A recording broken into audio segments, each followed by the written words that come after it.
And it's really a privilege for me to chair this very important session, which the title is self-explanatory. I just want to, before I hand over the platform to the first speaker, that we know that Indo-Pacific today is the center of gravity of global power shift. And this global power shift is taking place in an era of contested multipolarity with virtually a dysfunctional multilateralism. Uh, be it in terms of economic resources, the supply chain. Indo-Pacific stability is very, very important for the global peace and security.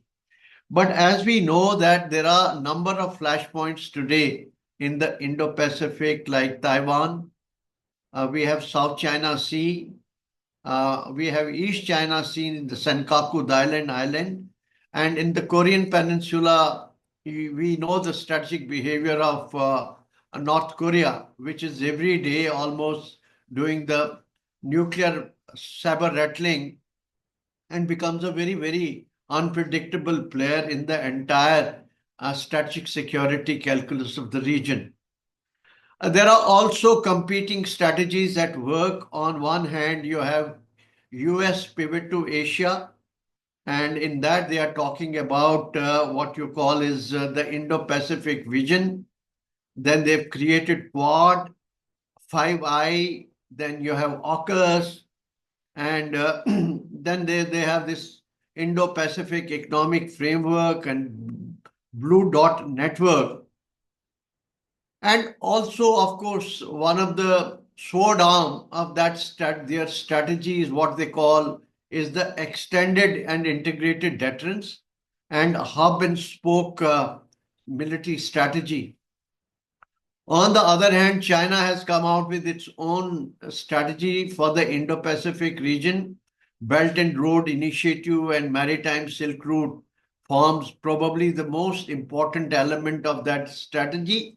And they are adding a lot of military dimension to that strategy, basically to secure, up to the first chain of island and then project power up to the second chain of island.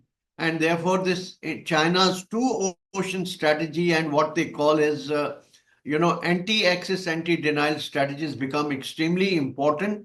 And it all is operating in the gray zone as we see what is happening in the Taiwan state. Even very recently, they just concluded a massive military exercise in the region. So there are risks, attendant risks available, given the strategic behavior of different actors. And we do not have a very well institutionalized mechanisms like confidence building measures or your code of conduct or any other protocols to avert any major mishap, which is either done deliberately or as an act of miscalculation. Therefore, I think it's very important for us to look at the whole gambit of this security landscape, the risks that are there, and what mitigative efforts we need to take to see that situation doesn't spiral out of control. So, without further ado, what I request is that we will have each speaker speaking for about maximum 10 minutes because we have paucity of time. And after every speaker has taken his turn, then we'll throw the house open for question and answer session. And with that, I'll request Dr. Xuan Vinh, who is the Deputy Director in charge of the Institute of South Asian Studies, to share his perspective on the subject with us. Over to you, Doctor. Okay, thank you. I'm trying to share my presentation. Co-host, okay. Andy.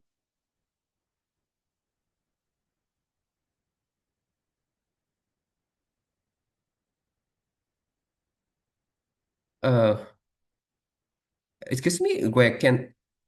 Yes, please share your PPT. You can save Okay. it.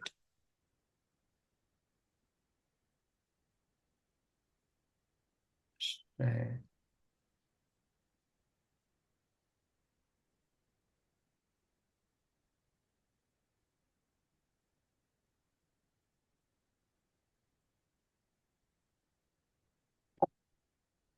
You can press the green button. Okay.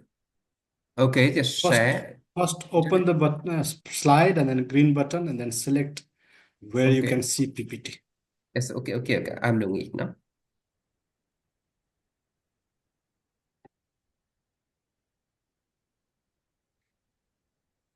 Okay, have you seen it? Please open your slide now. Yes, Yes, it's visible. Yes, thank you. Maybe you can make it full screen. Okay, I'm doing it now. Yes, it's perfect now.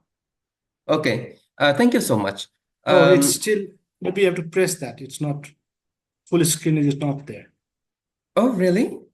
Yeah. There is full screen already. Okay, it's fine. I think it's visible, so please go ahead. Okay, so from my personal viewpoint, the security now in the Indo-Pacific strongly dominate by the competition between US and China. That we look at the nuclear issues at the Korean Peninsula, and from the Taiwan issues or the South China Sea dispute, that among those that we see that the US-China competition dominates them. So it is very important to have a look at another corner of the competition between US and China. And from the perspective of the Southeast Asian, so I really would like to introduce some, influence of US and China in South Asia in terms of politics, in terms of security and defense and trade and investment, so that you could have how the competition between US and China shape the security landscape in Southeast Asia in particular and in Indo-Pacific in general. And here is, I will go. Here is the politics. If country by country, you can see that The slide is not moving. Really? Already? Okay, I We're think still on you the wait first for some slide. second. I think that for some second is coming. Is it okay now? Still on the first slide. Oh, really? Yes, now it's moving. Yes, thank you. Okay, just that one. You can see in terms of politics, recently US upgraded its relations with countries like Vietnam with the comprehensive strategic partnership, as well as Indonesia at the same time. And it also established a comprehensive partnership with Malaysia. But you know that with Brunei, Darussalam, Cambodia, or Timor-Leste, it just US just only has the diplomatic relations. In contrast, you see from the right side, you can see that China now they established. I think most of Southeast Asian countries established the strategic partnership with the South Asian countries. Also, they have different name, and very a special point is that like some idea like a future of shared destiny, or recently they said the community of shared future.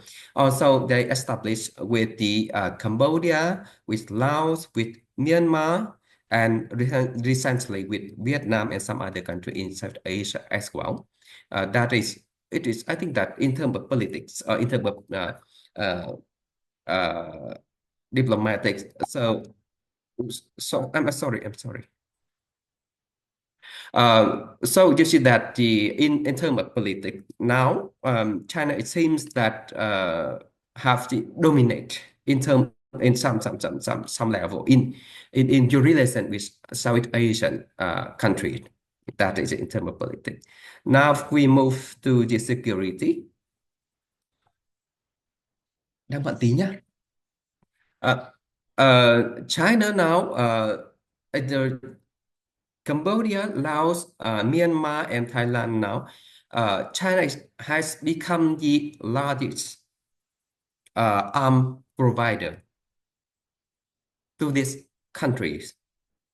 I think most of the Southeast Asian mainland country now, China has become the largest arms provider, and in the maritime country like the Philippines, Singapore, Indonesia, Malaysia, and Brunei, US also, that has more part in that. But recently, with the efforts made by China now has also engaged more and more in the defense sector of Indonesia, Malaysia, and Brunei Darussalam.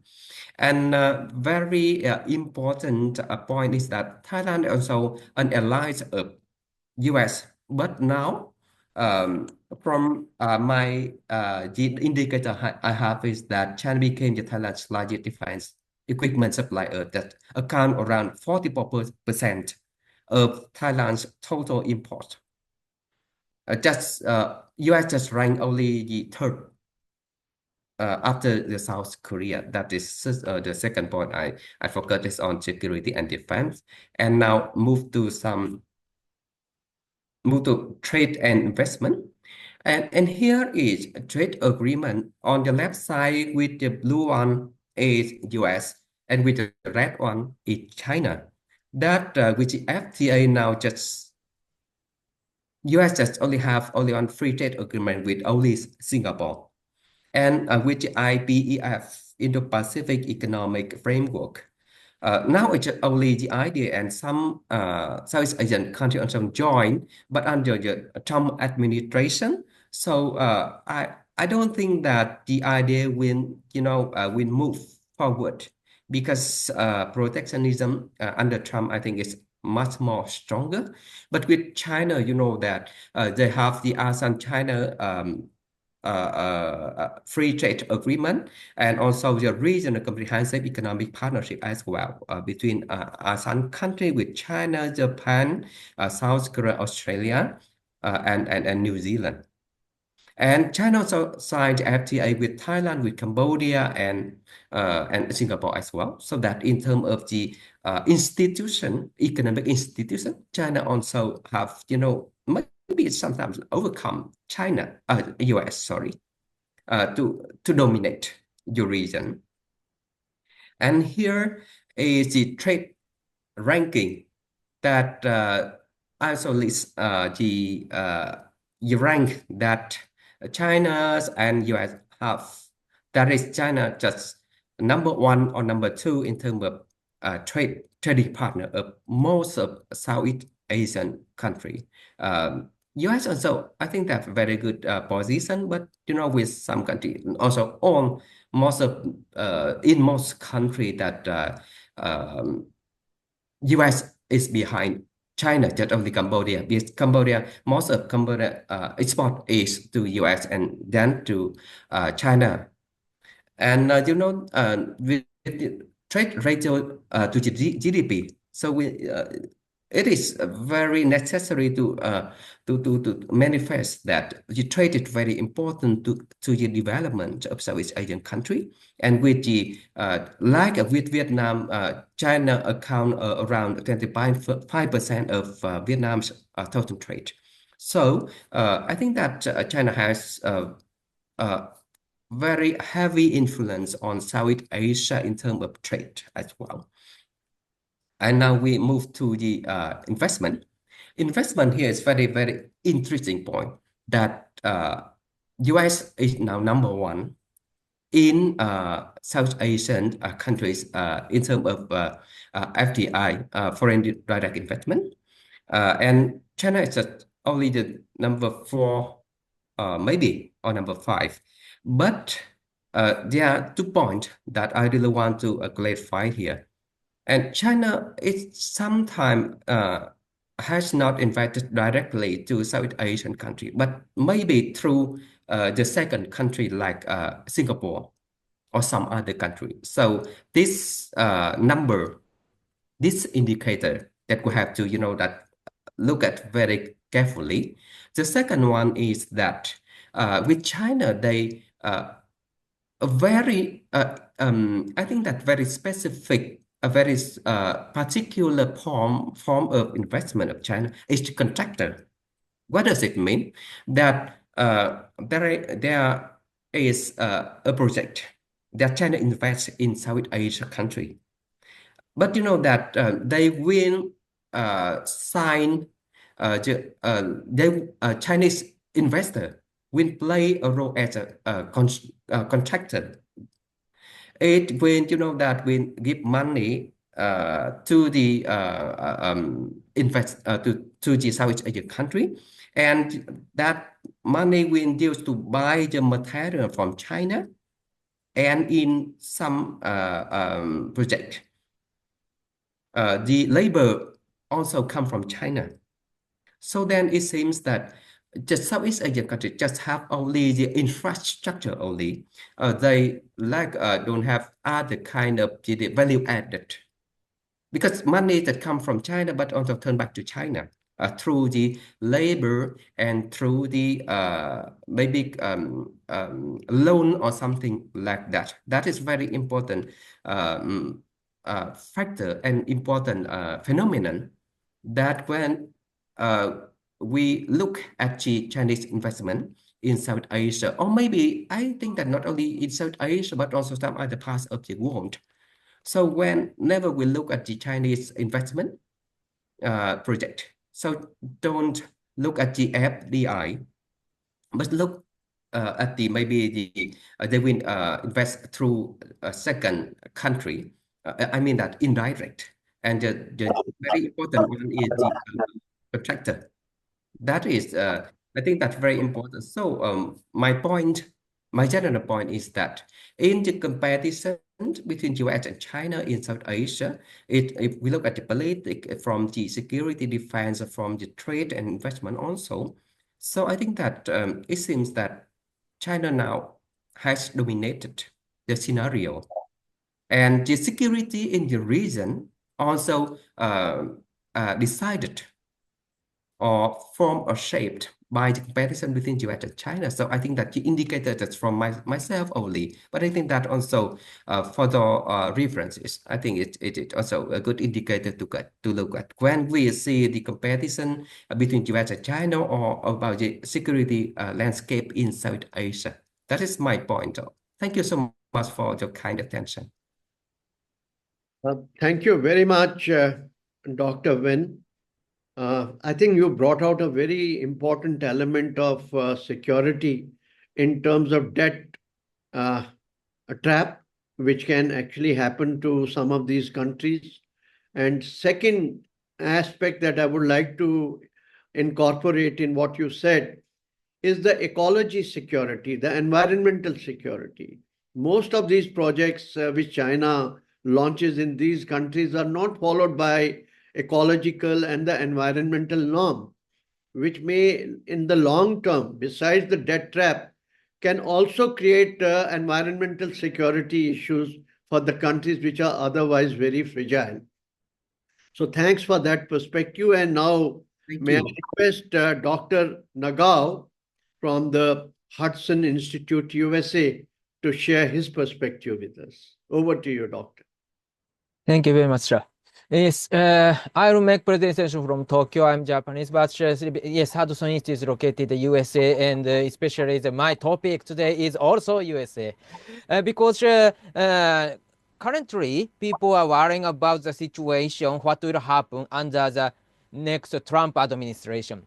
So that's why this is a topic. What will happen to the counter-China strategy, especially the implication for the Indo-Pacific is the matter. People worrying about the Trump administration. Some of the people also talk the end of the world will come under the next Trump administration. Such kind of discussion rarely happen. View from business, indeed, it is indeed very useful, because end of the world will come means that the people want to listen. We want to read. That means that increase the number of access, and the other business is very useful. Big business will come under such kind of fear. But at the same time, anyway, world will come under new Trump administration, and the world will not end, I believe. And but anyway, people are worrying about even if the Trump administration, even if the President Trump eats just a piece of chocolate, the people are worrying about current situation is like something like that, I believe. So Trump administration will be the center of the new world book. That is you need to say. So under such kind of situation, what will happen towards counter-China strategy is a matter of concern. U.S.-China competition is a matter. But firstly, I need to say, indeed, when we check the counter-China strategy of the Obama administration, Trump administration in this first case, and Biden administration, indeed there are many consistency. For example, the high-tech war. High-tech war is a word under the Trump administration first time. But this high-tech war has started when the report to the Congress, in U.S. Congress in this case, as published. Report name is Investigating Report on the U.S. National Security Issue posted by Chinese telecommunications companies Huawei and ZTE. That report was the first time the U.S. government regulate the government procurement from the Huawei and ZTE. So that was, but this report was published in 2012 under the Obama administration. So this means that high-tech war is not Trump's high-tech war. This is not, this is consistency. From Obama, it has started. And how about tariff? Tariff is the most beautiful word current President Trump said. But indeed, imposing tariff is not only the Trump administration policy, but also the Biden administration policy. So there is a consistency. When we check the history of the United States focusing on this kind of the consistent strategy indeed. Before World War II, Japanese know that there was the plan, orange plan, which against Japan, and it has really implemented. But when we check this plan, we should not forget there are many other colored plans, including red plan, black plan, green plans, many colored plans. So the orange plan against Japan, but there are many other colored plans, green one against Mexico, or black one against Germany. But interesting in the red one is against the British. So US planned to fight against the British between the World War I and World War II. But we know the history. Both World War I and World War II, US support British. So, but they have the plan to defeat British. That's the interesting point. So, in the world, in international politics, yes, situation is moving very fast, and any government should be flexible. That's why any plan, even if ally British, United States need to plan to defeat them. So US strategy culture is they have the plan. Now we can see another aspect of the US history. The last 250 years, about 250 years, US has always defeated the rivals. That's why they are the only one superpower. Of course, now their influence is declining and entering the multipolar world. Many people start to talk, but anyway, they are the strongest great power. It is true. And in this case, last 250 years, United States hasn't allowed any rival to survive, including Germany, Japan, and the Soviet Union. So that's why they have the plan to defeat the rivals. That is natural, we can say.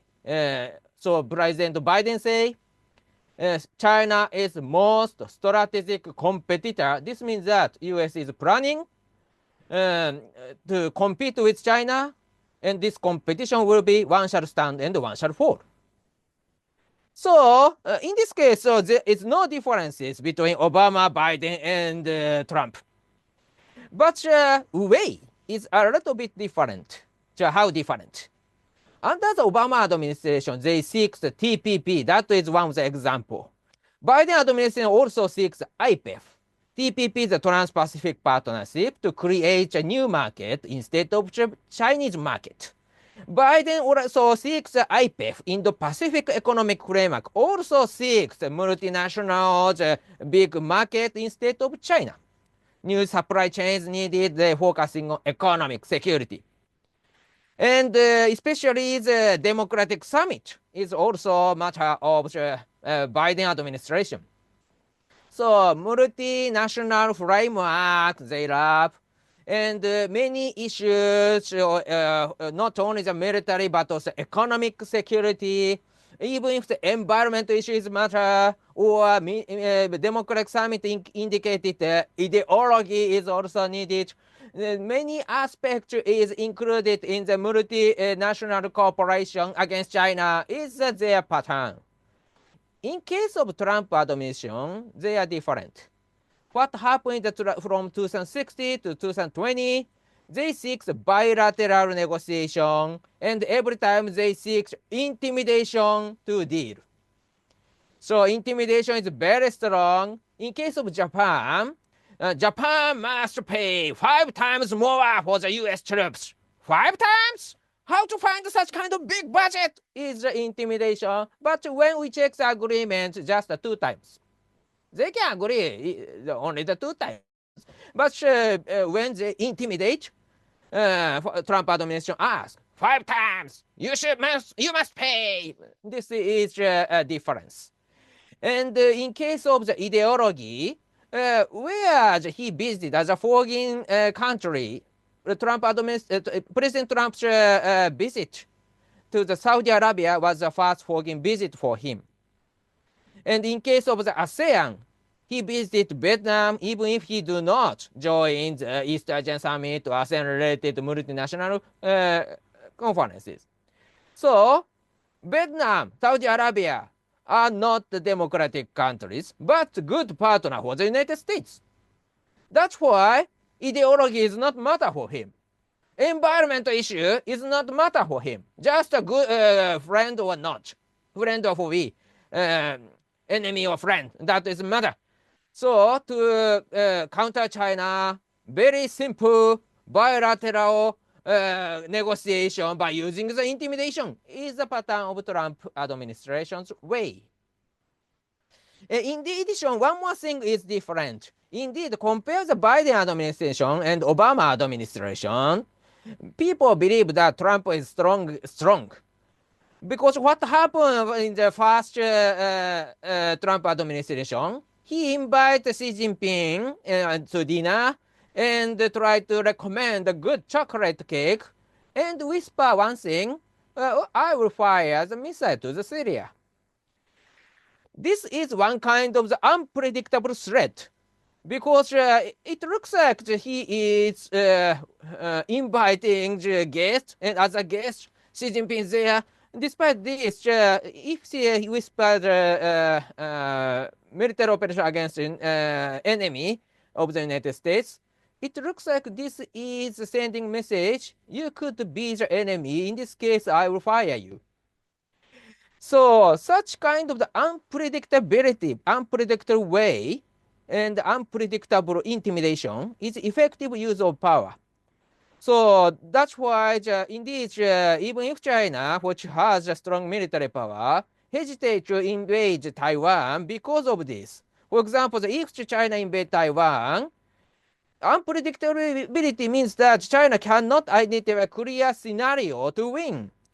There is a possibility US will attack the continent of the China's continent. There are many cities, Shanghai, Beijing, Hong Kong.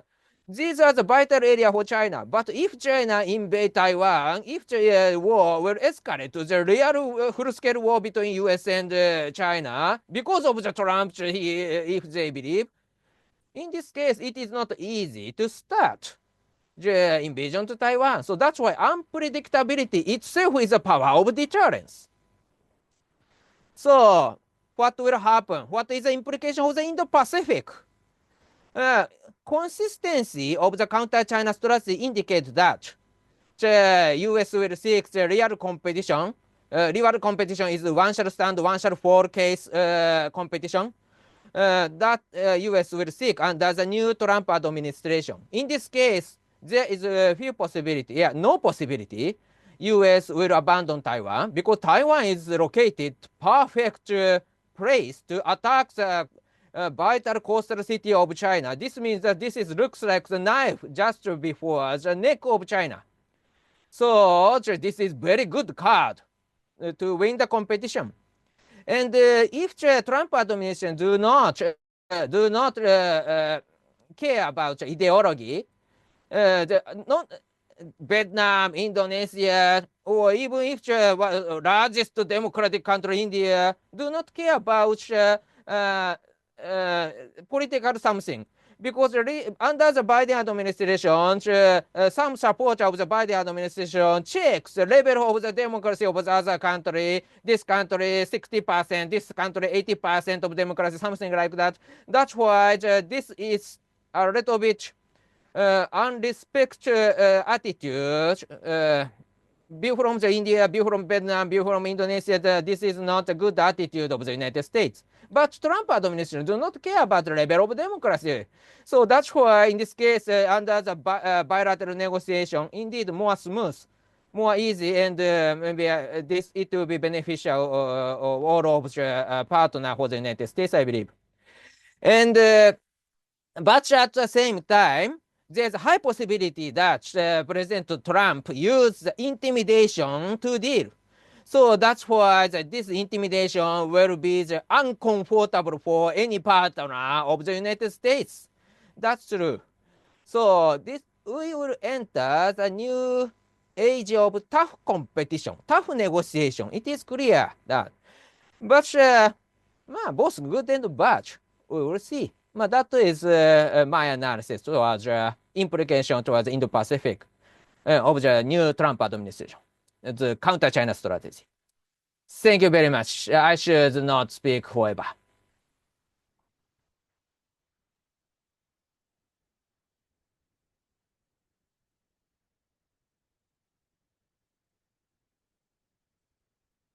Hello? So you're muted.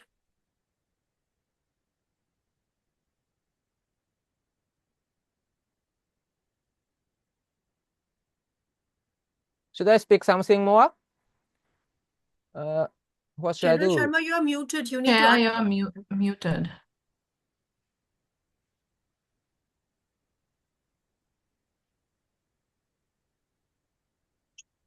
General Sharma, you're muted.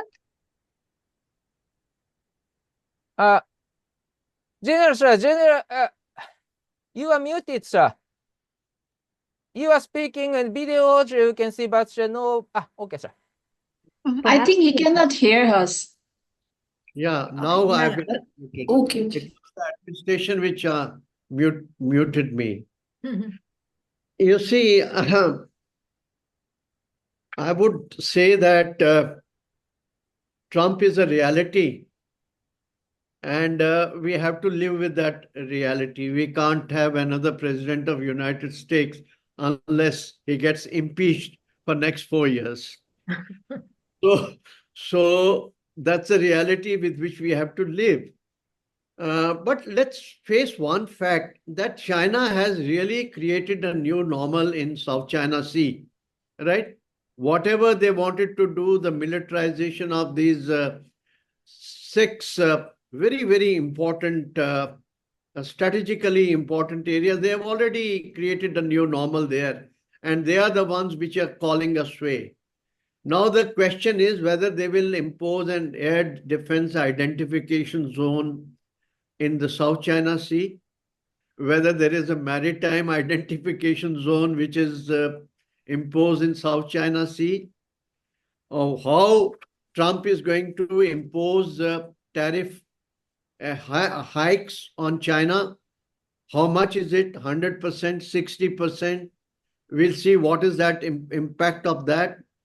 And the very relationship of Trump with the East Asian Security Alliance system is under a question mark. And if Trump doesn't show his resolve of what he calls is an extended and integrated deterrence, that is only going to embolden China to push the button or push the envelope as far as Taiwan contingency is concerned. So these are the imponderables we have to live with. And the next speaker that we have, I'm sure she will cover on some of the real dynamic security dynamics of the area. And that is Dr. Swasti Rao, who is associate fellow with the former associate fellow with the MP IDSA. And I believe now what I read, she's a good friend, but what I read that she joined the print, and we look forward to her views. Over to you, Dr. Swasti Rao. Well, thank you so much, sir. It's such a pleasure to be back at NICE. And I remember, I should congratulate Pramod for putting together this very painstaking event that he has been doing. And Pramod is a good friend from JNU, and it really feels like homecoming. I can see Dr. Satoru Nagao, another very old friend of mine, and of course you are there, a senior colleague. So yes, very quickly, I've actually joined as a non-resident fellow at Eastern Circles, which is a Paris-based think tank, and that specializes in security matters. So this is just to, and then I also consult. So I have a consultancy role for the print for their strategic affairs. So a lot of people have been asking me this question, so I thought I'll just sort of set the record. Anyway, now very quickly, in about 10 minutes, I don't think 10 minutes is enough for actually tackling something as complicated and as vast as the Indo-Pacific domain. But very quickly, what I'm going to do is that I'm going to give a very brief overview of what I'm going to be covering in the 10 minutes. And then later on, of course, the questions are most welcome. Indo-Pacific definitely is one area that I have been working on for the last many years now, and trying to understand how can India play a more visible and a more critical role. Because yes, as Dr. Nagao mentioned, and as General Sharma just elucidated, that with Trump come back, with the Trump 2.0, there are so many questions that will have to unravel, answers for which will have to unravel, and only time can tell.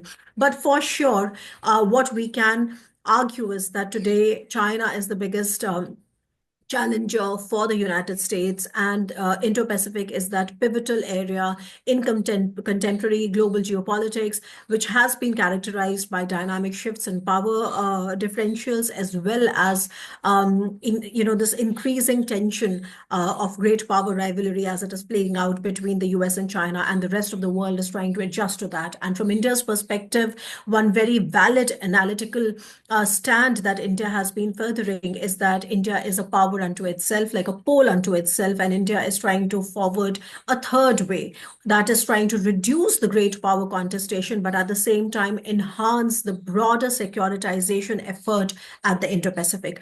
So what I'm going to be doing today is that I am going to be telling you just a little bit about how I look at Indo-Pacific becoming an important analytical tool in India's security discourse. Okay. The second thing that I'll be telling you is that when we talk about Indo-Pacific, generally the partners, whether it's the Quad or the other Western partners, perhaps we don't really mean the same maritime borders. And I think that is a variety that needs to be remembered, especially when we are trying to put together a security architecture that is suitable for the maritime domain, because then we have to know where the maritime domain starts and where the maritime domain ends. Because as you all know, Indo-Pacific is also a vision. It is the confluence of two seas. So sometimes it becomes very important to also put a start and a stop to what is Indo-Pacific for India, what is Indo-Pacific for Japan, what is Indo-Pacific for the US, what is Indo-Pacific for the European Union, what is Indo-Pacific for France, so on and so forth. And thirdly, and I'm going to be talking about two critical areas where I think India can definitely play a very visible role, apart from all the bilaterals that India is doing. One, of course, is about connectivity, because today's security is a more comprehensive security. The idea, I mean, you cannot really look at security only as military security or hard security. And of course, when you look at Indo-Pacific, you cannot express, I mean, India's security concerns if you were to take only the military, route for it. And the second is that India can play a big role when it comes to tackling hybrid threats in the region. And I'll tell you what are the ways in which we can do it. So these are the 3-4 things I'm going to be talking about in the next few minutes. And as you know, there's little time, so let me just touch upon them, and then we take it up later in the question answer session if you're still interested. So very quickly, like I said, that the making of Indo-Pacific as a major analytical tool in India's security discourse actually started around in the post-Cold War era. Without getting into too much politics, if you look at how the evolution of the Act East policy has happened in 2014, this actually came in response to Xi's China. Okay, and especially if you remember that BRI was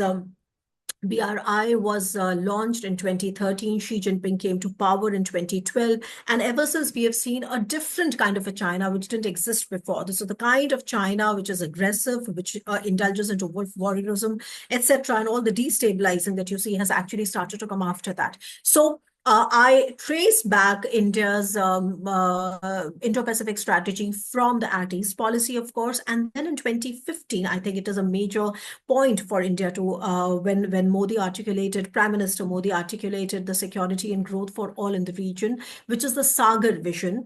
And this Sagar vision became a very important cooperation mechanism for the IORA and the IOIC. And these engagements kind of accentuated the Sagar vision. And very quickly, coming from Sagar to 2018, when Prime Minister Modi was speaking at the Shangri-La dialogue, and he for the first time gave a very concrete understanding of what India's vision of the Indo-Pacific is. And he then made the IPOI, or the Indo-Pacific Oceans Initiative, as a kind of an implementing or an implementable tool for the Sagar vision. And finally, then India had its IFC IOR. So if you look carefully, I think this is where India's maritime engagement becomes very, very obvious. And now we all know that India stands for a free, open, and inclusive Indo-Pacific.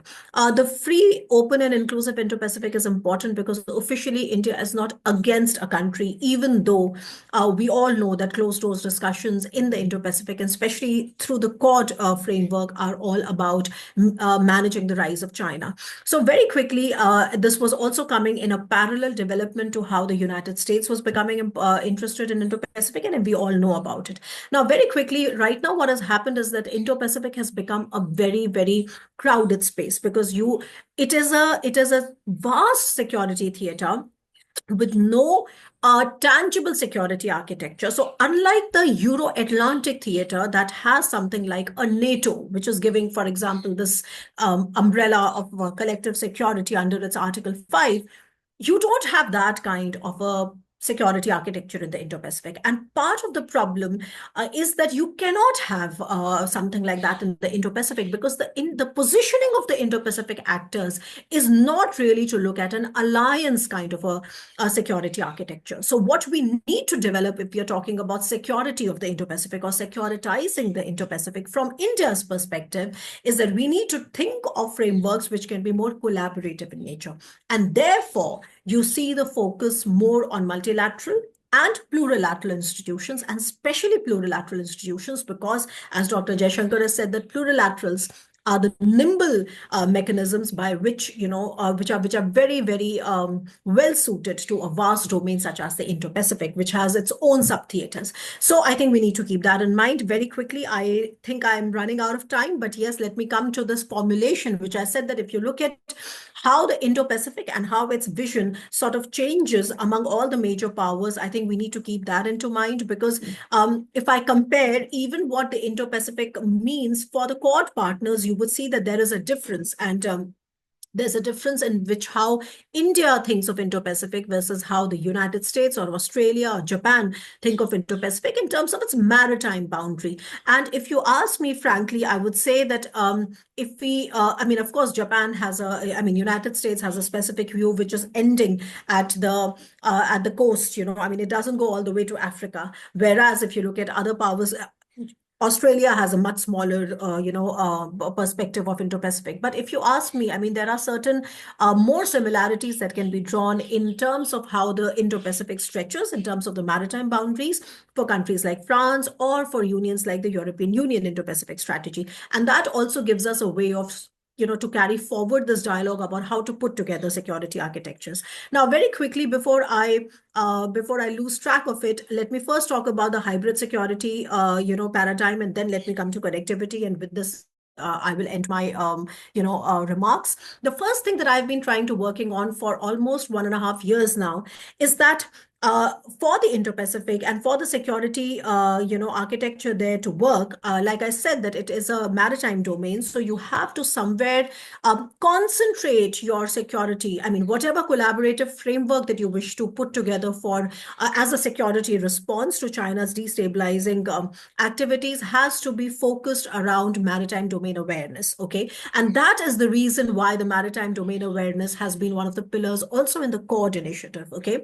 And if you remember that only this year when the Quad meet happened, in the US, by the way, they came up with something called a Maitri, which was an addition to the IPMDA, which was put together in 2022. Now, very quickly, without getting into the details of what MDA is, because I'm sure everybody here understands what maritime domain awareness is, I'm just going to tell you the basic problem with why we are not able to develop a more robust maritime response, especially at a plurilateral level in the Indo-Pacific region. And that reason comes from a very technical point. And that technical point is that right now, if you were to look at the US, if you were to look at Japan, if you were to look at even Singapore or India or France, or, the variety of these countries, that actors that I'm telling you about, each one of these actors is using a different kind of an information portal to actually gain that maritime domain awareness. And what happens then is that unless and until you do not develop a real-time linking of these different information portals, you're not able to put together a lasting security response, in terms of an architecture. How do you put together a systemic response till the time there is no real-time linking? And then the natural question is, but then you can easily do that. Doesn't India have an IFC IOR? See, IFC IOR is where we are only discussing certain very open domain maritime information. Okay. IFC IOR has about 40 members. IFC IOR kind of stops there. It has 40 members and it has this great mechanism, which is a great trust building mechanism, in my opinion. A lot of details about how to sort of make sure that shipping and everything remains safe. But the problem is that it is not about real-time linking of maritime domain awareness. And maritime domain awareness has two components. It has one, maritime information, maritime information and maritime intelligence. So the problem is that, and maritime intelligence again is something which has a classified nature. And that is the reason, if you go into the details of why even the court-steered IPMDA has not been able to launch itself, is because we still do not have that kind of a seamless trust between even these 4 court members to be able to have a seamless real-time linking on maritime intelligence. Okay, and that is the reason. I mean, I'm sure there are a lot of steps that are being taken for it. There is a lot of development that has happened, and we have to look at incremental development, of course. But this remains a challenge. And even if I give you another example, and I just gave you an example of court, if I now take you to how are the EU-India, or the 27 member states versus India, a dialogue has been unfolding when it comes to putting together a more meaningful response to tackling hybrid threats, to tackling all this destabilizing effects of critical and emerging technology, how to prevent critical infrastructure from being targeted, because Indo-Pacific is majorly dependent on that as well. The end of the day, the problem happens because we are not able to do a real-time linking of the maritime domain awareness, which is being collected by different countries, but has to be collated in a cohesive kind of a intelligence source that can then be utilized for putting together something which is more concrete. And this is easier said than done, because like I said, that it kind of cross-cuts into so many issues of what kind of trust do you have, what kind of a vision for the Indo-Pacific do you have. Intelligence sharing is something which is very, very carefully guarded by different member states. And IFC IOR is not really the answer to that. So you have to go a step further than that and perhaps look at very tight plurilateral mechanisms in order to have a more robust response to make sure that Indo-Pacific today can have some sort of a coherent response for tackling hybrid threats, because that is something where I feel, India's efforts should be focused. I'll tell you why, and I'll stop there. Maybe a connectivity I can take later, because I know I've already taken my 10 minutes. So there's a reason why I say that. Anything which is more clearly militaristic in nature is something for which India will not be on board. Look at the Quad framework. The only country that doesn't want to take China's name out there, that remains China agnostic, despite having an LAC problem, is India. So India has shown that when it comes to the Indo-Pacific, it wants to push for multipolarity. It wants to push for collaborative frameworks. And even though I know that a lot of closed doors discussions are about China, we are sharing a lot of things. We are doing a lot of,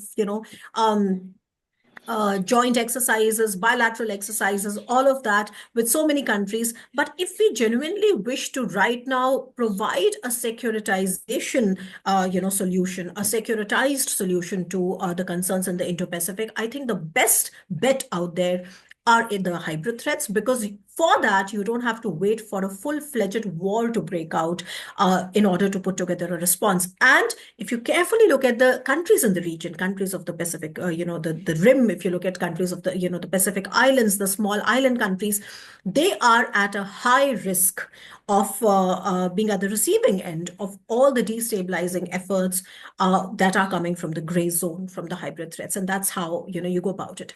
And my last point here is that in my more elaborate work on how to develop a like a coherent response to tackle hybrid threats, I actually get into the model building of how India can play an important role, a central role in putting together a model. And I've been presenting it almost in many parts of the world, also Indo-Pacific and also in the West, and have received a lot of, I would say, constructive feedback on how to take that forward. And the crux of the matter is that how do you sort of develop that real-time linking of information portals, because that is where the buck stops, which is that unless you're doing that real time, you really cannot really come up with something that you can call as a security architecture. And therefore, what we have done so far is that, especially looking at the domain of the Indo-Pacific, we have been able to put together several outputs, but they have not been able to join together as a coherent outcome. And I'll stop here, but I'll come back to my other point about connectivity, maybe in the question answer session. Thank you. Thank you, Dr. Rao, for giving us this perspective, but maybe you would like to address this in the question answer session. My point here is that in any Indo-Pacific initiatives that we want to have, unless China is on board, and to an extent Russia is on board, it will extremely become a zero-sum game kind of a scenario. The second issue is also we would like to have your comments that in some quarters, some perceptions are harbored that India, no matter what we say, remains a weak link in the Quad construct because of our own contestations over the border with China. And the third issue that you may like to actually touch upon is about the code of conduct negotiations which are going on between ASEAN countries and China. What is the prognosis and will it make any difference, if at all? So with that, we now hand over the platform to the next speaker, and that is Dr. Tomasz Łukaszuk from who's a professor of Faculty of Political Sciences and International Relations, International Studies in University of Warsaw, Poland. Over to you, Professor. Thank you very much. First of all, thank you for organizing once again meeting with friends from NICE and meeting friends from India. What I would like to discuss is certainly something which you could be interested in. I mean, the perspective of the European Union countries and or look on the Indo-Pacific security. For us, it's becoming, you know, the critical factor in our security, because to our surprise, we found ourselves with Indo-Pacific security system players on one battlefield. I mean the engagement of China and North Korea, and especially North Korean troops. And it was, you know, despite all our efforts, I mean, speaking of all our efforts in anticipating the developments in Russia's aggression in Ukraine and developments also in the security system in the Indo-Pacific region, I would say that all of us, frankly speaking, we were surprised by this move of placing North Korean troops. And for us in the European Union, we appointed in all countries the special envoys for Indo-Pacific. And the very frequent consultations are going on a monthly basis because the developments on Indo-Pacific and the patterns of the security system Indo-Pacific could be also exported to nowadays to the closest neighborhood of the European Union. Not speaking about what happened in the Baltic Sea. I mean the sea which we share with the Scandinavian countries, where the Chinese ship by chance, you know, destroyed elements of our telecommunication infrastructure. So it's we are learning your lessons. We are learning the lessons of the Indo-Pacific now, and we are really now focused on learning even more about the not only symmetric but asymmetric security threats which occurred already or are going to occur in the Indo-Pacific.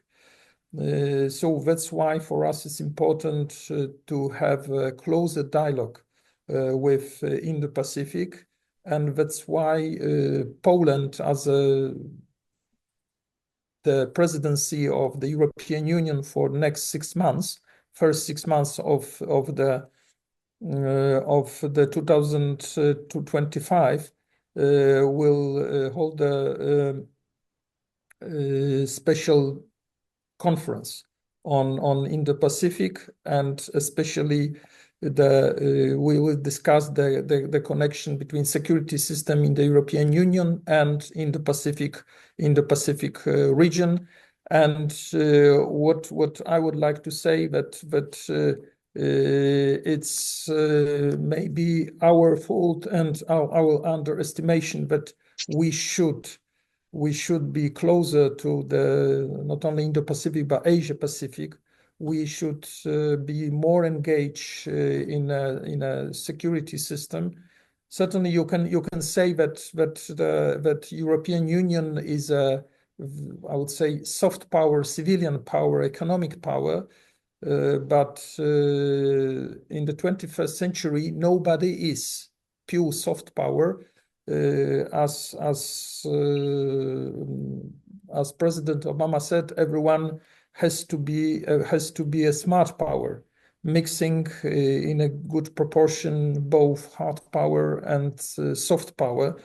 And the European Union nowadays, while discussing and keeping connections and communication with Indo-Pacific countries, is trying to be now or becoming a smart power, because without it we cannot be considered as a serious partner for the countries of Indo-Pacific. So we have to add to the potential of France, which already Dr. Swasti mentioned. We have to add also some other countries, and we have to be more active in the security.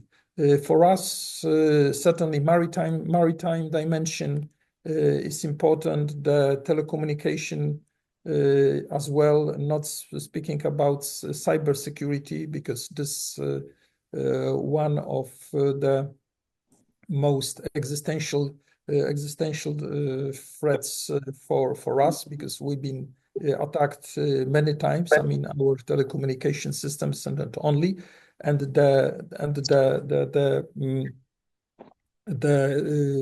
incident I mentioned with the Chinese ship.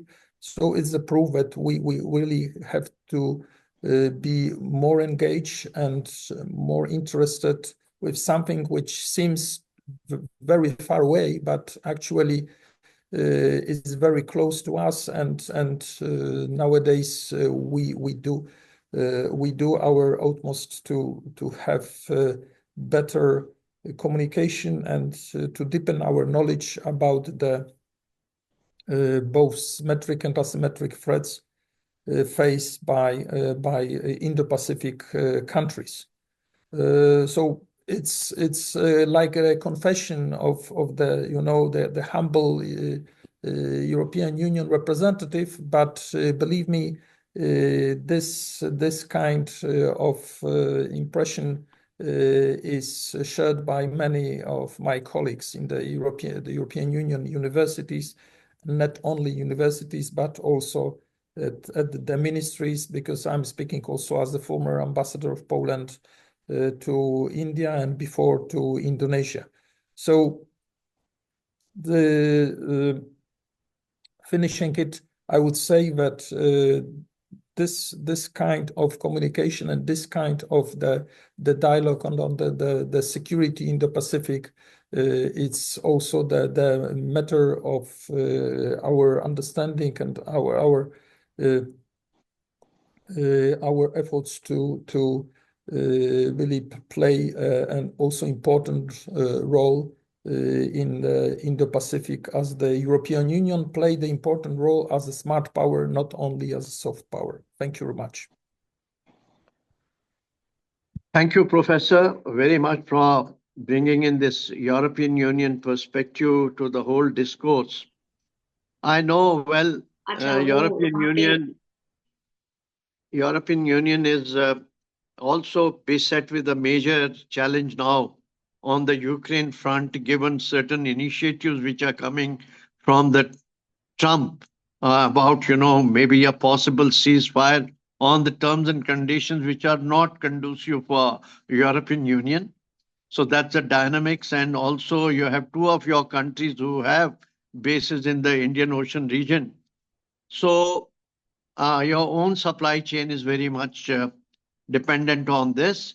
So, but I'm not very certain whether there is a unified European Union voice on the Indo-Pacific, particularly in the light of what is happening in Eurasia. So maybe we can have your views on this during the question answer session. And our next speaker now is from Sri Lanka, and that is Dr. Senaratne, who is an academic consultant with the Bandaranaike Center for International Studies. And it's a very important country in the Indo-Pacific, particularly in the Indian Ocean region. I may have your views, Dr. Senaratne. Thank you, Chair, for the opportunity. And it's a pleasure to be part of the forum. And I want to take a moment to thank Pramod Jaiswal for inviting me to speak. So over the next 10 minutes or so, I will speak of the security realities faced by small states in the Indo-Pacific. And I'll focus on two states, that is New Zealand and Sri Lanka, and address how they carve out space in the region. Now, influencing global affairs is important for states that are neither powerful nor rich, and New Zealand and India are two states, but are also notable in that they're adjacent to a very large power, that is Australia and India. Both these larger states consider themselves powers in global politics and the Indo-Pacific region. So how do the geographies of these large states affect the security engagements of their smaller neighbor? So in this sense, distance is a prime determinant of interstate relations, be it physical, gravitational, topological, or attributional. And I want to point out that Alan K. Hendrickson has argued distance thinking as a tool for small states. Within this framework, distance implies both separation and its opposite, closeness. These concepts form the basis of analysis for the larger state, small state pairing from the Indo-Pacific region in this talk. New Zealand's relations with Australia are strongly influenced by the Tasman Sea that physically separates Australia and New Zealand. Sir John Hall expressed an ongoing community of interest, and this community is evident through the frequent use of the term Trans-Tasman for a variety of intergovernmental groups. So the Tasman Sea clearly delineates Australia and New Zealand as two distinct states, but also connects them politically. New Zealand has Australia to its west, the vast oceanic island states of the Pacific to its north and east, and Antarctica to its south. The Pacific Ocean is a common oceanic connector and has resulted in close cooperation in a wide range of activities with a range of other states. India and Sri Lanka are separated by the Spoke Strait, which is roughly 100 kilometers wide and 136 kilometers long, making it easy to cross from one state to another. This closeness strongly influences Indo-Sri Lanka relations, and these bilateral relations are further determined by the two states' locations in the Indian Ocean. They divide the world's third largest ocean, and especially Sri Lanka sits astride global sea lines of communication, thereby connecting and situating them globally centrally in global and maritime affairs. New Zealand was colonized initially as a part of the colony of New South Wales, Australia, and in both cases, British law was accompanied by the imposition of British-style institutions, creating a strong common bond between the trans-Tasman colonies. Now, structurally, the bilateral relationship between New Zealand and Australia reflects a common colonial heritage and values that came with it. These close connections enable discussions of mutual foreign policy interests, aided by the same policy aims, promoting rules-based order to maintain global peace and security, good governance, open trade, etc. Australia is New Zealand's only military ally, formalized through the Australia-New Zealand-United States Treaty signed in 1951. The treaty changed later on, and the attributional distance between Australia and New Zealand for security is close in relation to the South Pacific, where both states' values align with those of the United States. And there's been a lot of conversation about United States, so I think this conversation on security, Indo-Pacific, and how these values align would be an important for our conversation in the Q&A.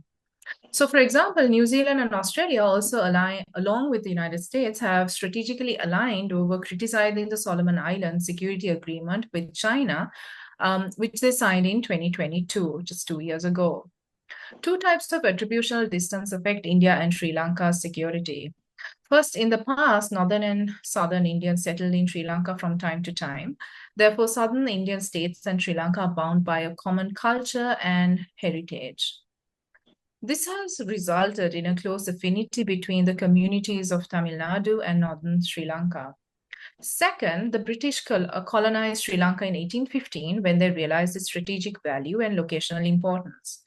From then on, India's British colonials extended British rule and culture to Sri Lanka. They were also tactful in dividing the Sinhala and Tamil people. And post-independence, Sri Lanka continued to rely on the British to maintain Sri Lanka's security and foreign relations. Up until 1956, Sri Lanka was attributionally closer to Britain than to India. So even though Australia's gravitational pull on New Zealand is evident in almost every aspect of New Zealand society, from sport to familial connections, the biggest recent tension between New Zealand and Australia involved a gravitational pull from the smaller state to the larger and a power of the larger state to kind of set the rules. In 2022, the number of Australians in New Zealand was 1/10 the number of New Zealanders living in Australia. This tension rose from the joint 1973 Trans-Tasman Travel Arrangement, which gave citizens of both countries the right to work, live, and travel in each other's country without a visa and work permit required for other foreigners. When the movement of people from New Zealand to Australia began to outweigh the movement in the opposite direction and create undue welfare costs, the Australian government unilaterally introduced measures to reduce the New Zealand influx. In short, up until July 2023, it was difficult for New Zealanders to become permanent residents or citizens in Australia and avoided the uncertainties of being classed as temporary migrants, even though they may have been living in Australia for decades. India's gravitational pull on Sri Lanka spans both Sri Lanka's domestic and external security interests and actions. Henriksen states that distant objects are more difficult to control than those nearby. Accordingly, India's interests and its ability to control Sri Lanka stem from this physical proximity. Accordingly, as it is neither India nor Sri Lanka think of a security arrangement and strategy excluding each other.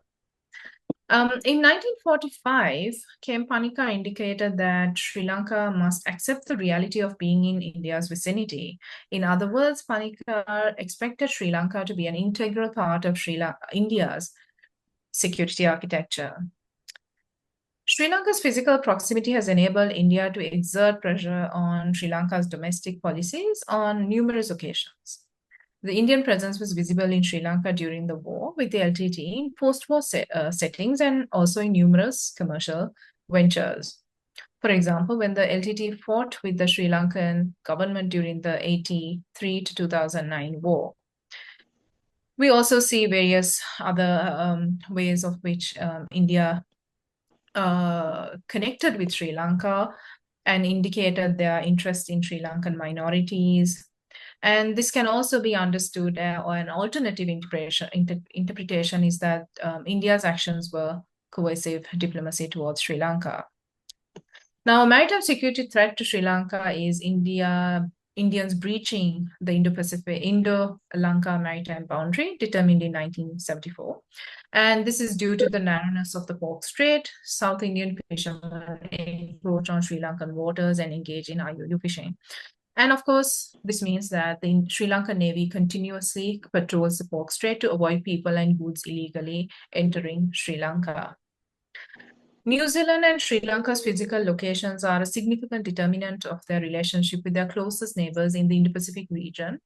India and Sri Lanka are separated by the Pork Strait, which is much, much more narrow than the Tasman Sea that separates Australia and New Zealand.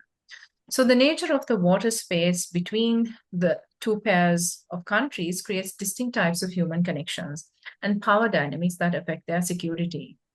Sri Lanka's relations with India are determined by the Pork Strait. New Zealand's relations with Australia are framed by the Tasman Sea, but much less determined by it.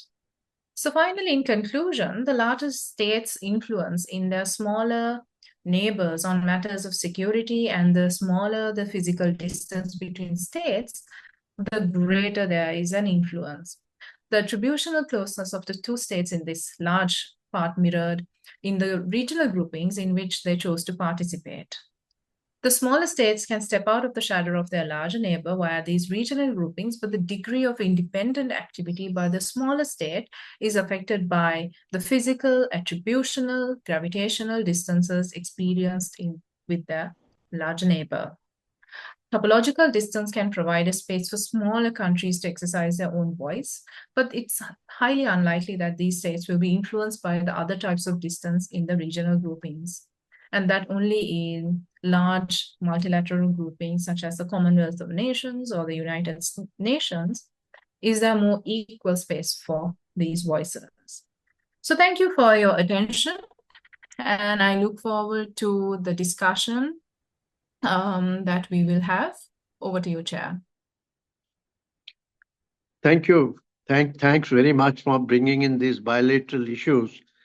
But maybe during the question answer session, I would like to raise another issue with you. And that's another side of the argument.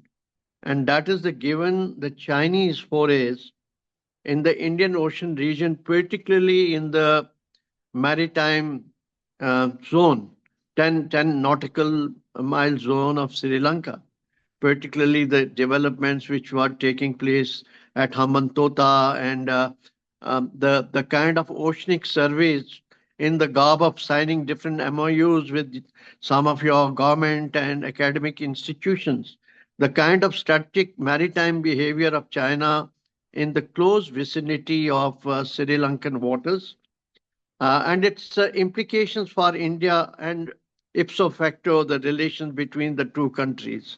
So you'd like to comment subsequently. And another thing is the prognosis of India, Sri Lanka and Maldives, trilateral security dialogue, mechanisms like that, how can these be expanded for at least the regional stability?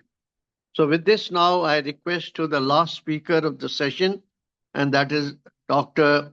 Tanvi Kulkarni, who's policy fellow at Asia Pacific Leadership Network, South Korea.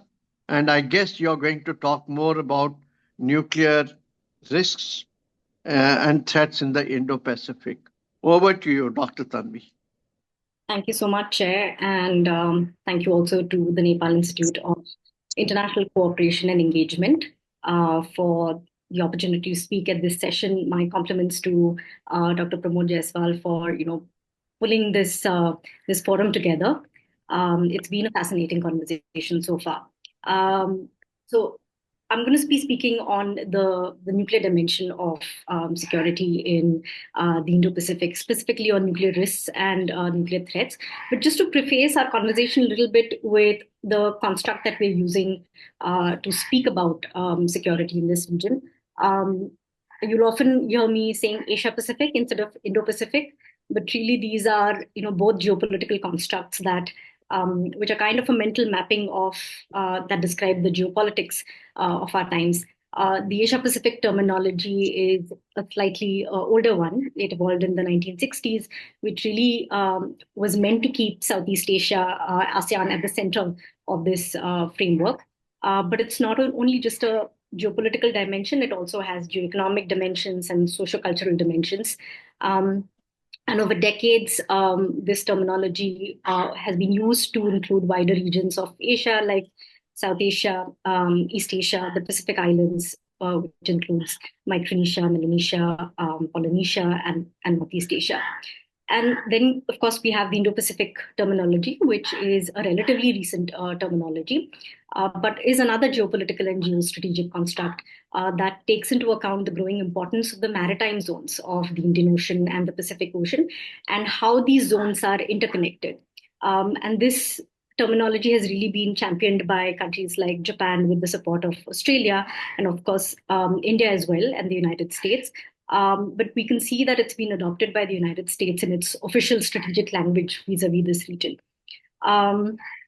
The Indo-Pacific terminology seems to also be sort of critiqued by countries like Russia and China, which look at it as a way of the US to keep its geopolitical dominance.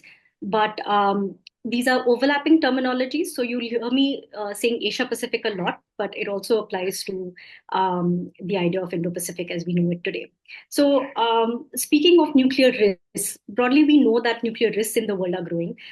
Nuclear weapons powers, especially countries like the United States, China, and Russia, are expanding and modernizing their nuclear weapons programs. They're spending huge sums of money on these developments, almost triggering a three-way nuclear arms race, and adding to the perennial dangers of nuclear war taking place because of either miscalculation or misinterpretation. We know that new disruptive technologies, which includes dual-capable weapon systems, are proliferating in an increasingly unregulated international environment.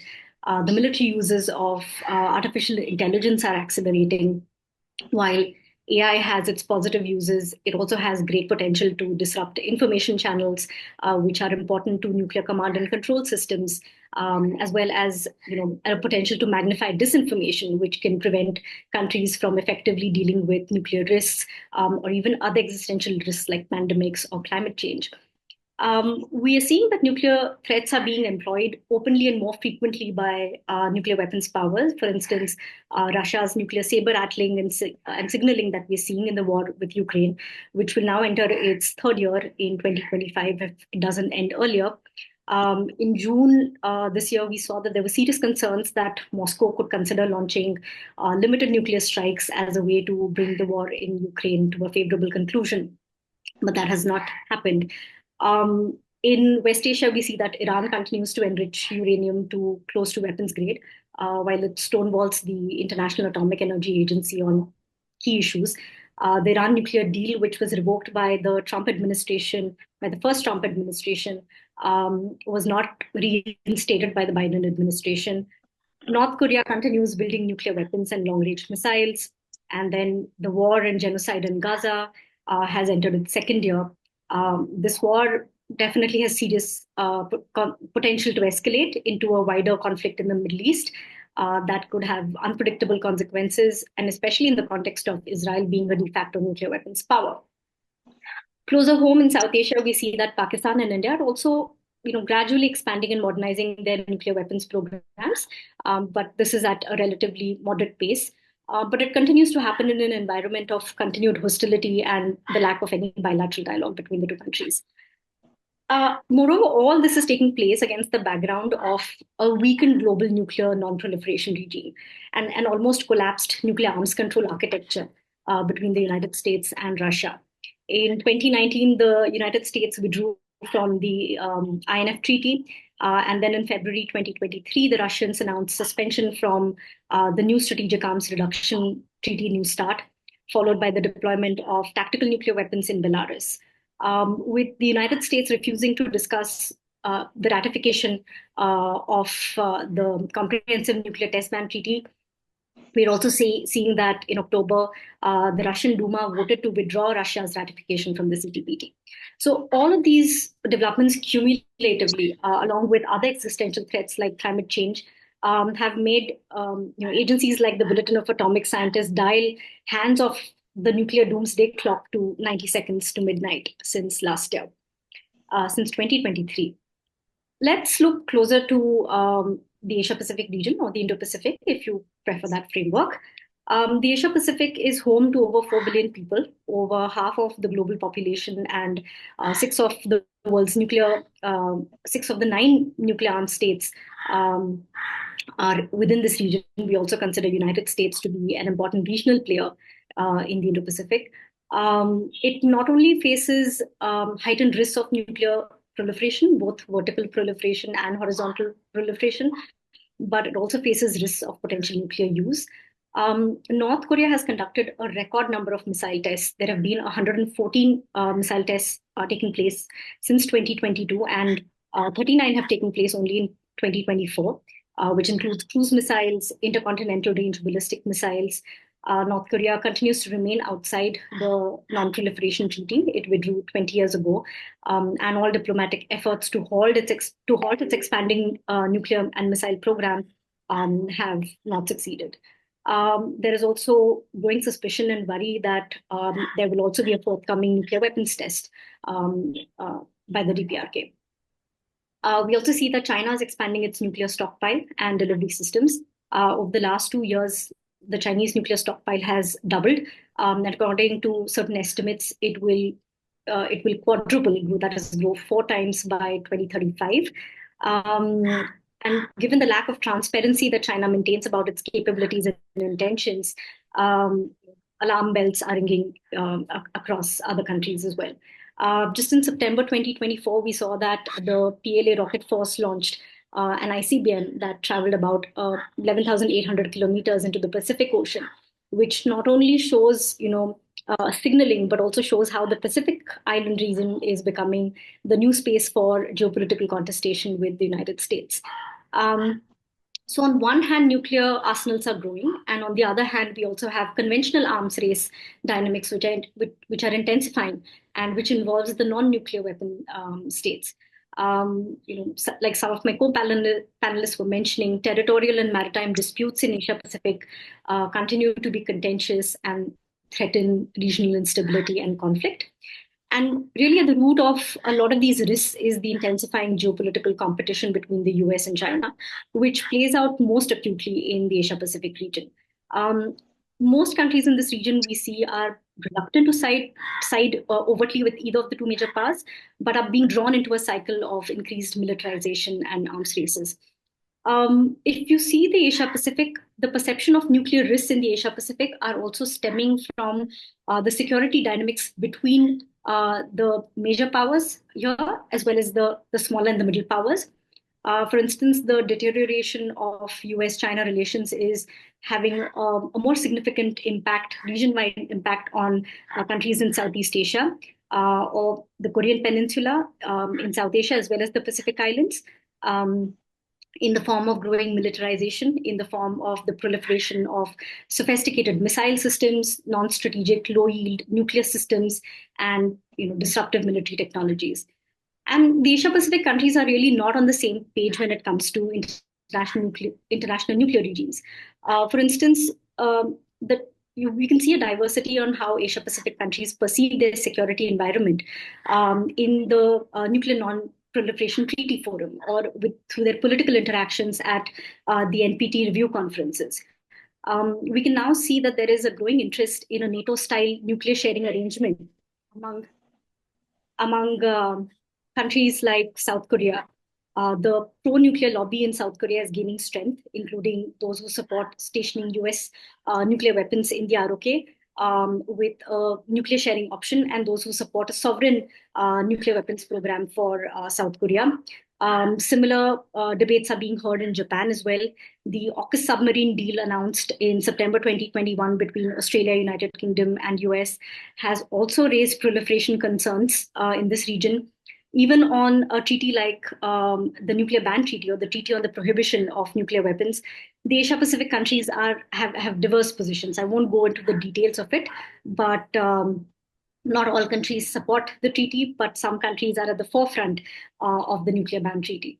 While there are these diverse perspectives on nuclear risks and dangers in the Asia-Pacific, we also see that states continue to show interest in advancing nuclear non-proliferation and disarmament. So where do we really stand on efforts to reduce nuclear risks and threats? Unfortunately, in 2024, we saw that key governments within the region had reduced capacity to really make efforts on nuclear risk reduction and disarmament, because some of the most important countries, India, Taiwan, Pakistan, Bangladesh, Indonesia, South Korea, and Russia were all in their election cycles. Countries like Japan and South Korea were seeing very stressed political phases. But hopefully 2025 is going to bring some political stability in most of these states. But again, there is, like some of the co-panelists have said, there's great unpredictability with the incoming American administration. Also given Trump's preference for having a transactional relationship with allies, which asks them for contributing more on their own, is creating more concerns about the possibility of nuclear proliferation in this area. The nuclear developments, I think, of the Korean Peninsula will remain a critical challenge, and it can only be addressed by opening multiple channels of communication with the North Korean regime. Another challenge is going to be involved in the maritime zones. We have nuclear-powered and nuclear-armed submarines and potential radioactive contamination that is a possibility in the maritime zones. Keeping nuclear non-nuclear weapon states committed to the NPT is going to be a major challenge. I'm almost at the end of my time, so I'm just going to wrap up by saying that as far as Asia Pacific is concerned, public opinion is going to be very key, even to policymakers in countries with a very centralized decision-making system. And public opinion against nuclear weapons and in favor of disarmament will play a key role in whether leaders of this region take disarmament seriously. All eyes will be on South Korea and Japan for now. NGOs, think tanks, governments will also play a very important role in promoting education about non-proliferation and disarmament, The Nobel Peace Prize this year was awarded to the Nihon Hidankyo, the Japanese Confederation of Survivors of the Atomic Bombings. And I think this is very significant that the Hibakusha have been recognized. And hopefully this has sparked a new conversation about the lasting and horrendous effects of nuclear weapons. So thank you, Chair, for my time. Thank you. I'll request you to please stay on because I would like to wrap up the question answer session by beginning with you. You see, very recently, when we interact with the Chinese scholars, there is almost a kind of a common point of view that even China needs to review its nuclear doctrine. And they are giving those kind of signals, particularly in the light of Taiwan contingency, taking a cue from escalate to de-escalate kind of a stance which Putin had adopted. So this is really a new risk which is on the horizon. And there is also a degree of nervousness both in North Korea and Japan in regard to, unpredictable nuclear behavior of North Korea. And there is a talk about, a better BMD deal or, the thought, a better version of thought. Coupled with this, also the aspirations to go take the nuclear route in both these countries. And the third dimension, which has now come up, is what Trump is discussing, that he is quite amenable to joining Israel in striking at the nuclear assets of Iran.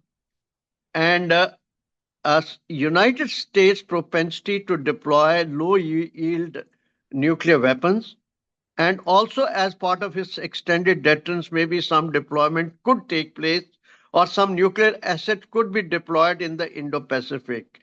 So in the light of these developments, where is the hope for having, even though in the Pact of the Future, one of the discussions that was at the UN was for the disarmament, but they did not put anything tangible on the table. So what are your views? How are we going to get out of this kind of a trap?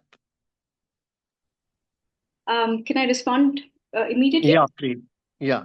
Thank you so much, General Sharma, for that thought-provoking question. In fact, just 2 days ago, I was speaking at another conference on China's nuclear buildup and what are the technological and geopolitical drivers of that buildup. The Chinese nuclear expansion and modernization is definitely a major concern. And every nuclear weapon state aspires to expand and modernize its program. But what has been really concerning about the Chinese developments is that from 2019-20 onwards, the exponential pace at which this modernization expansion is happening, it has been quite worrying. But if we see in terms of the doctrinal perspective, and I'm just sort of pacing up my answers so that we have more time for others also to have questions and answers. We're not really seeing that there is a major shift in the Chinese nuclear doctrine. We don't see that they have attributed very specific military objectives to any of their nuclear weapon systems. A lot of the debate within the Chinese strategic community is still on how do we make our nuclear systems survivable? How do we make it a secure second strike capability rather than being an offensive nuclear power? And so the conclusion of a lot of close China watchers has been that a lot of Chinese nuclear developments are actually coming from their vulnerabilities and how they perceive the threats that are coming from the United States. You mentioned the THAAD battery systems that have been stationed in South Korea since 2017. The Chinese have been extremely concerned that that's going to affect their deterrent. Or for that matter, the INF treaty. The US withdrawing from the INS treaty has been a major concern for them because it means that there are no longer limits to the range, the intermediate and small range missiles that the US can now station in Eastern Asia. The Chinese have been concerned about the US missile defense, about its commingling of conventional and nuclear capabilities. So a lot of it is coming from this geopolitical competition with the West, but also from the perception of the kind of threats that are coming from the United States. So as far as that is concerned, I think the United States will play a very key role, opening up conversations with the Chinese is important. At the moment, there's utmost distrust. President Xi does not trust the Americans at all, as we know it. But understanding the perceptions of the Chinese, where this vulnerability is coming from, will be important for the US, I think. But let's see what the Trump administration does. I think the real problem, is also going to be the North Koreans. And unless, like I said, all kinds of dialogue are started with the North Koreans, it doesn't look like a good scene. Thank you very much. You made some very, very important issues, and I think it's added to my knowledge as well. And now there's a question by my friend Madhavan, who is in Australia, and he's just brought out this, that given the strategic location of Australia, which borders both the Indian Ocean region on one side and Pacific on the other side, and its close proximity to Malacca and Indonesian archipelago. And there are some very, very tangible military assets deployed on the Australian soil. So what role can Australia play as a stakeholder in the overall security of Indo-Pacific? I would just begin by saying that, well, its entry into AUKUS itself is a major part of signaling of overall US Indo-Pacific strategy. But beyond that, would anybody like to address this question? How Australia is likely to play a role? I would say that Australia is on one side hedging, given the depth of its relationship with China. On the other side, it is also joined into the fray, particularly as far as security of Pacific Islands is concerned. So, any more comments on the role of Australia? Any scholar? Or friends from Vietnam or Japan?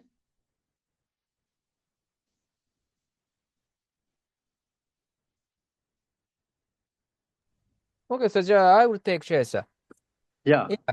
View from Japan, Australia is indeed a very good partner because, of course, we're focusing on India, of course. Quad is Japan's Shinzo Abe, Prime Minister Shinzo Abe's suggestion that Indo-Pacific Quad both are focusing on India. But at the same time, to form a good relation with India and cooperation to establish a cooperation framework in Indo-Pacific, we cannot forget location of Australia. Except how important Australia is, of course, this question has also mentioned maybe coastline, Australia's coastline share with the Pacific side and the Indian Ocean side, that's true. And Australia has some strategic important place, that's also true. But at the same time, Australia's location is indeed very important to the counter-China strategy. And we should not forget it. Because for China, most important part of the security is coastal cities. And to defend these cities, they try to establish a fortress in the East China Sea, Taiwan, and the South China Sea. This is just in front of the coastal cities. And after that, to defend these coastal cities, which we call the first island chain, they try to establish another defense line in the second island chain, which is Hawaii, South Pacific to Australia. So that's why Australia is located in a vital place to penetrate China's defense line to reach the coastal city of China. That kind of course, we should not think our strategy is offensive against China. But at the same time, China believes we are the enemy. And if we have enough capability to reach the coastal city of China, in the negotiation, we have the strong card. That's why we need to penetrate this defense line. And in this case, Australia's location is good. The backside logistical support to our military forces to deploy in front of the coastal city of China. So that's why the current strategy we're planning is what happened is, as a frontline country, Japan and Taiwan, the Philippines, of course, South Korea also is fortified our defense. But the U.S. try to withdraw from this region a little and stay in the backside as a mobilizing force. When the fight has happened between Japan and China, or Taiwan and China, or Philippines and China, in this case, first frontline country is the need to fight with China, but still, U.S. is staying the backside. And if there is a if the China penetrate our defense line, frontline countries face a crisis, of course, as a reinforcement, U.S. can come to this front line as a reinforcement because of they are free in the backside. But at the same time, if we have the chance to penetrate the China's defense line to reach the coastal city of China, of course, in this case, mobilizing force staying backside, which is the United States, you should come to the coastal line of China and reach this city. That is our strategy we're planning. In this case, we need a place in the backside, which is Australia. So that's why Australia's role, how important, very important to counter China strategy. This is a very important place, U.S. reinforcement are staying. And that is maybe a very important part of the counter China military strategy. Japan will be the frontline country, Australia is the backside. That is simply said. Thank you. Thank you so much. Thanks a lot. And we have another question from, before I get on to the questions raised by Dr. Jaiswal, there's one more question by Mr. Palitha Hareth. And he's asked this question that how exercises like RIMPAC will help in establishing stability in the Indo-Pacific region. May I request our panelists from Vietnam to comment on this? You feel these exercises like RIMPAC, Malabar, and many other multilateral exercises which are taking place in the Indo-Pacific, are they helpful? Over to you, Doctor. Okay, thank you so much, Ji. I think that now people really want to maintain a rules-based order in the Indo-Pacific. So that is very important. So with the amidst the rise of the China in terms of military power, so I think that something like a balance of power is really important. So in that case, I think RIMPAC or some other kind of joint exercise like Malabar is really important. That very importantly contribute to the peace and stability in the region. I think that from perspective of the balance of power in the region, that is it's very important. And I think that the stakeholders, I mean that the participants in those activities should continue to maintain their activities in the maritime domain, in the not only in the South China Sea but also in the whole Indo-Pacific. That's the first point. The second one is the contribution of India to the stability and security and prosperity in the Indo-Pacific. I think that there are 4 points that India can do. I think that it continued to do. The first one is to raise voice to support the international law, especially UNCLOS. That's a very important point, that all country signatories or non-signatories that raise their voice to protect international law, that to protect the rules-based order is very important. That's the first.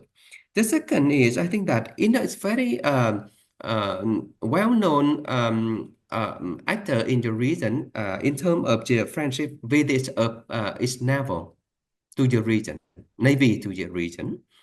I think that annually in the naval ships that has visited very important ports in Vietnam, in the Philippines, Malaysia, Indonesia, even Cambodia. So I think it's very important to have our presence in the region.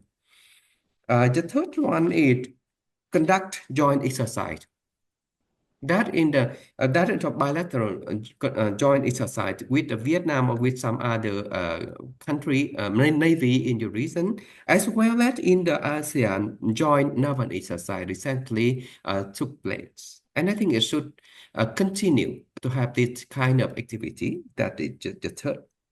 And the fourth point is very important, that mark the Indian presence in the region is that stay at the oil and gas exploration blocks in the South China Sea and elsewhere in the Indo-Pacific. I think it is really important. I think that it is not simply the economic benefit, but also the strategic security importance that manifests the continuity of present in the region. And undermodal now Indo grows very fast. And I think that from my perspective, Indo now is a major power in terms of economy, in terms of military and population. So I think that it's enough indicator to show that India is now a major power.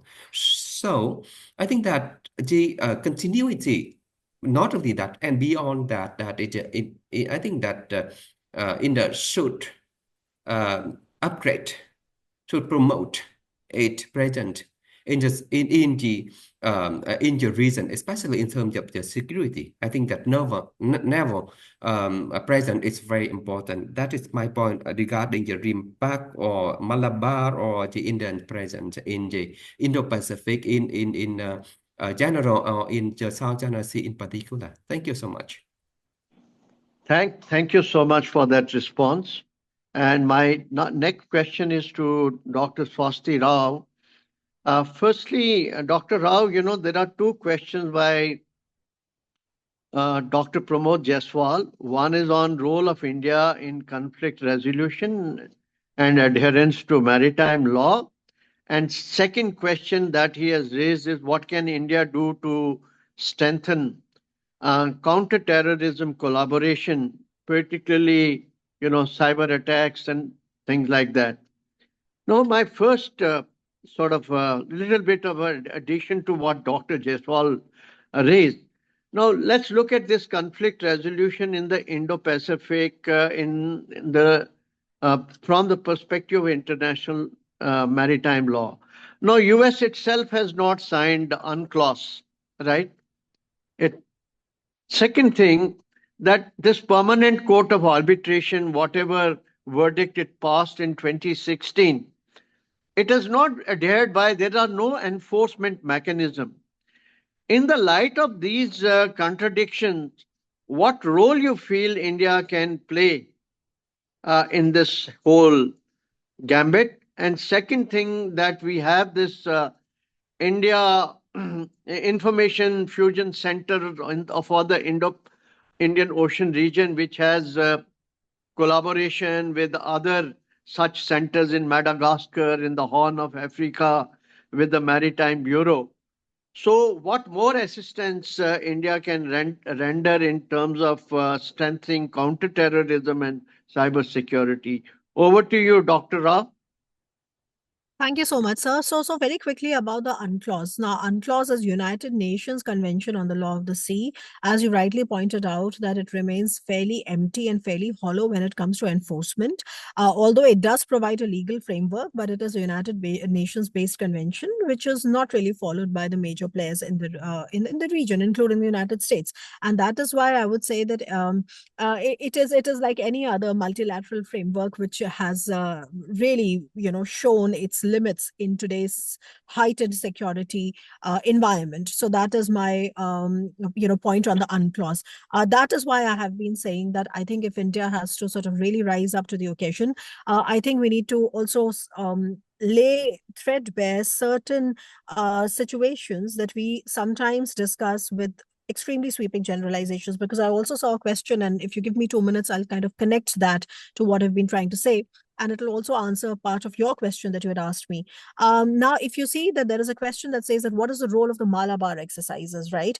Of course, the Malabar exercises are great. Malabar exercises are all about real-time war situations. They have two phases. One is a harbor phase, which is about interoperability and all that. One is a sea phase, and sea phase is about trying to develop interoperability with real weapons, a lot of anti-submarine warfare, etc., etc.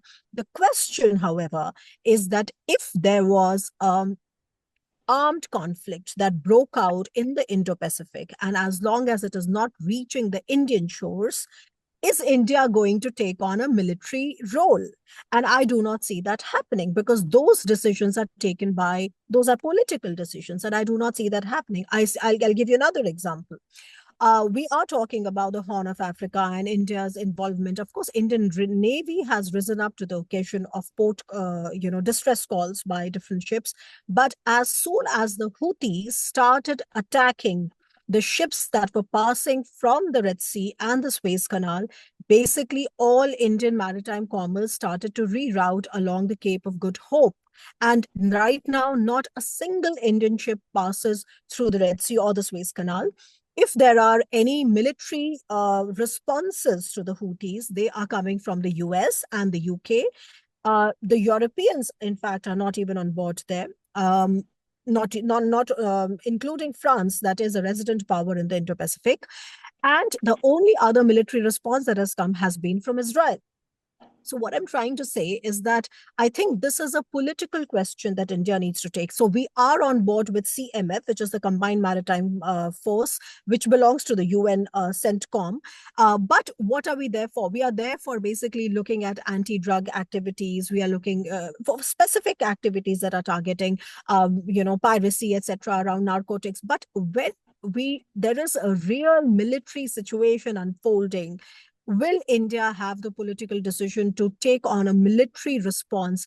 I think India is not ready for it, and that is why all these exercises that you see, whether it is a Malabar or a different, India has is a participant to I don't know how many exercises in the Indo-Pacific region today they are all good, because they are about enhancing our military preparedness, our naval preparedness, and also in a way which is more and more interoperable with like-minded countries. So full marks to that. But does that suffice for having a political agreement that we are going to have a military response? Till the time it is not about the Indian shores or the Indian borders. So I think that's one answer. The other thing is about also Indo-Pacific and a lot of security and securitized responses in the Indo-Pacific. I think there are certain red lines. It's much easier to discuss about what Japan will do, because tomorrow if there is a conflict in the Taiwan Straits, for sure it is going to involve the Senkaku Islands, and Japan is going to become a party to that. And therefore you see all this massive transformation in the Japanese security landscape with the new security strategy and the new defense strategy, which is nothing short of a miracle. If people know that Japan has an Article 9 to its constitution, and Japan has always been so hesitant and so restrained, and I'm sure Dr. Nagao is a better person to answer that. But unlike that, and unlike Australia, I think India's response right now is more muted. It is more about trying to make sure that there is, upholding of the rules-based order. And that is why I say that, apart from all the interoperability enhancing exercises that India is doing, and all the other kinds of things that India is doing, I think it makes a lot of sense for India to come on board with developing more robust maritime domain awareness initiatives, because right now that is what is really affecting the security of the Indo-Pacific region and the Indo-Pacific states. And I'm going to now connect to this to counterterrorism, and then, and probably maybe one more point and then I'll end, which is that, yes, when I say hybrid threats, okay, one of the key tasks then is to define the hybrid threats, because anything which is short of war can be defined as a hybrid threat. And I know that if we are trying to develop a more coherent response for hybrid threats, we can't be talking about everything under the sun. So obviously there has to be some kind of prioritization that has to be done in a more multi-stakeholder environment, and more countries have to come on board in order to decide. And I completely agree with one of the points that you earlier raised when after my remarks, which is that how do you think of a security architecture without having China on board? And that is why I feel that when it is about securing the sea lanes of communication, trying to secure the critical infrastructure with respect to energy pipelines or maybe communication cables, I think something like the hybrid threats or counterterrorism, I think it's much easier, because these are kosher threats that we are trying to mitigate. These are not hard security situations which will arise lest there is an A280 kind of a situation in the South China Sea perpetrated by China. So anyway, so that is my central point, that kind of connects to my central point, that I think it's much more logical that on the one hand, you keep on doing the interoperability and the preparedness, but on the other hand, we have to put our act together with like-minded countries to try and build more robust architecture around the maritime domain. And that, frankly, we cannot do without the ASEAN on board, without the Europeans on board, because the Europeans really have, without the Americans also on board. But although I would prefer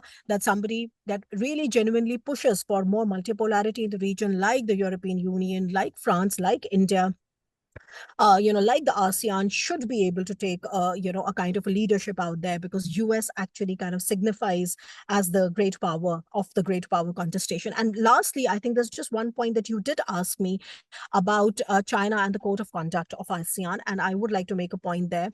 You see, I mean, it's very, very clear that China seeks a flexible, a non-binding code of conduct, whereas the ASEAN, and especially all the 10, if you take them together, they want a conduct which is legally binding. And as we all know, which is basic, I wouldn't go into the details, is that one of the things that China has been doing, the dirty game that China has been playing in the South, East Asian region, is that China has been playing the game of dividing the ASEAN.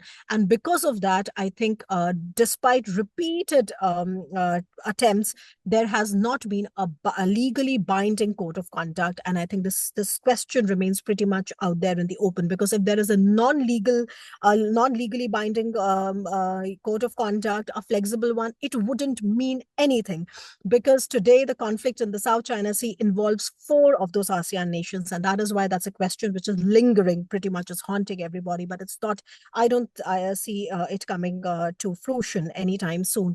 And like I said, that all this whatever pre-war talk and securitization and all of that is fine till the time China does something very, very specifically to try and have an A2AD.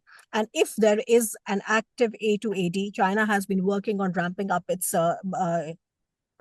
capabilities when it comes to A2AD. There have been integrated air defense systems. They've been trying to get anti-ship missiles. They've been working on their electronic warfare and cyber operations. So if they really sort of, in that realm, if there is an active A2AD put out there by China, I don't think they should be doing it. But if they do that, I think that is going to be a red line, and then it's going to be. Thank you.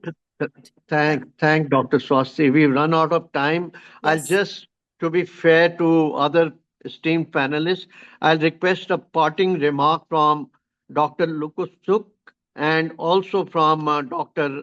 Senaratne. You have any concluding thoughts? Please do share them.